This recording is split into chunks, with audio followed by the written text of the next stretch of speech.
అలాగే ఈ భగవదానుగ్రహం వల్ల మన ప్రశాంత్ నగర్ అలాగే కాకుండా చుట్టుపక్కల ఉన్నటువంటి ప్రతి కాలనీ కూడా ఇలాగే అనేక దైవ కార్యాలు నిర్వర్తించుకుంటూ ఆ దైవానుగ్రహం పొంది ఒక వార్షికోత్సవమే కాదు, ఇంకోటే కాదు, ఇంకోటే కాదు, దేవాలయ కార్యక్రమాలు తద్వారా మీ గృహాల్లో కూడా అనేక శుభకార్య పరంపరలు, అది వ్రతం కావచ్చు, అభిషేకం కావచ్చు, లేకపోతే గృహప్రవేశం కావచ్చు, వివాహం కావచ్చు, మరోటి కావచ్చు, ఏదైనా అన్ని గృహాల్లోనూ కూడా చక్కగా నిత్య కళ్యాణం పచ్చతోరణంగా ప్రతి గృహం ప్రశాంతి నగరం చుట్టుపక్కల ఉన్నటువంటి ఇవన్నీ కూడా ప్రశాంతి నగర్ కాలనీకి దత్తపుత్రులు చుట్టుపక్కల ఉన్నటువంటి కాలనీలన్నీ కూడా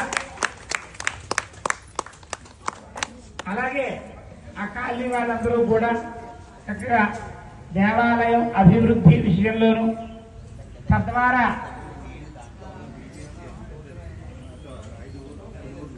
ఈ చుట్టుపక్కల ఉన్నటువంటి 5 ఊళ్ళని ఈ ప్రశాంతి నగర్ కాలనీ దత్తత తీసుకుందటండి. అంతా వాళ్ళందరూ కూడా మన పుత్రులే, ఏమండి, మన కుమార్తెలు మన కుమారులే. వాళ్ళ అభివృద్ధి చెందితే మన దేవాలయం కూడా అభివృద్ధి చెందుతుంది.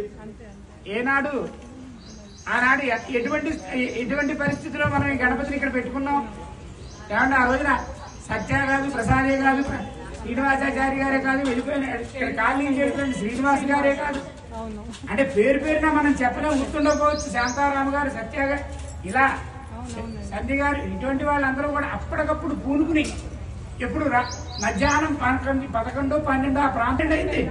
ఆ రోజు నేను వేరే చోట ఎక్కడ గణపతి హోమం చేస్తున్నాను. గణపతి నవరాత్రులు ఏకాదశి, ఆ రోజున గణపతి నవరాత్రులు ఏకాదశి అనుకోకుండా నాకు ఫోన్ చేశారు. ఏం చేయమంటారండి? గణపతి నవరాత్రులు గణపతిని తీసుకొచ్చేది, ముహూర్తాలు అయితే ఉండవు, భారతరథ మాసంలో ముహూర్తాలు ఉండవు.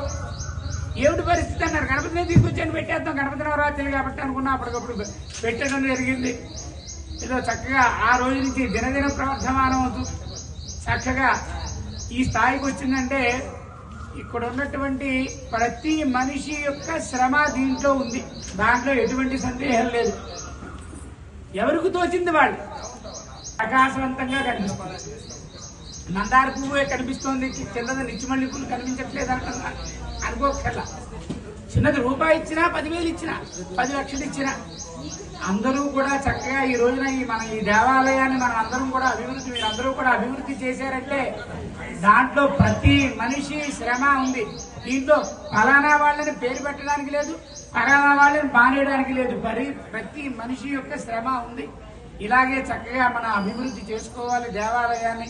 ఇలాంటి వార్షికోత్సవాలే కాదు, అనేక శుభకార్యాలు అలా పరంపరంగా మన ఇళ్లలో సాగుతూ ఉండాలి. గణపతి అనుగ్రహం వల్ల దిగ్విజయంగా ప్రతి కార్యక్రమం కూడా నిరాటంకంగా జరుగుతూ ఉండాలి. గణపతి ఆయన మన ఎందే ఉంటాడు, ఎప్పుడు మన వెనకాలే ఉంటాడు. తద్వారా మన పిల్లలు, పుత్రులు, పౌత్రులు అందరూ కూడా అభివృద్ధి చెందుతారు. ఎవరు పిల్లలు అందరికీ చెప్పండి, ఎక్కడికి ఏ దేశంలో ఏ పిల్లలు ఏ విధంగా సెటిల్ అయినా మన మూల స్తంభం ఇదే. మనకి ఇక్కడ తల్లివేరు అంటారు, చెట్టుకి తల్లివేరు అంటూ ఉంటారు. తల్లివేరు లాంటిది మన దేవాలయం. ఈ తల్లివేరుని మాత్రం ఎవరో మర్చిపోతుందని చెప్పండి అందరికీ. మన వాళ్ళకంటే అక్కడ వాళ్ళు తలుచుకుంటే ఇంకా అభివృద్ధి చెందుతుంది. కాబట్టి కాస్త ఆ మాట వాళ్ళకి చెప్పండి. ఏమండి, వాళ్ళని దాంట్లో మాట్లాడిన వాటిలో చిన్న చిన్న పొరపాట్లు ఏదైనా వస్తే మాత్రం జయ గజానన భగవానికి, జయ గజానన భగవానికి.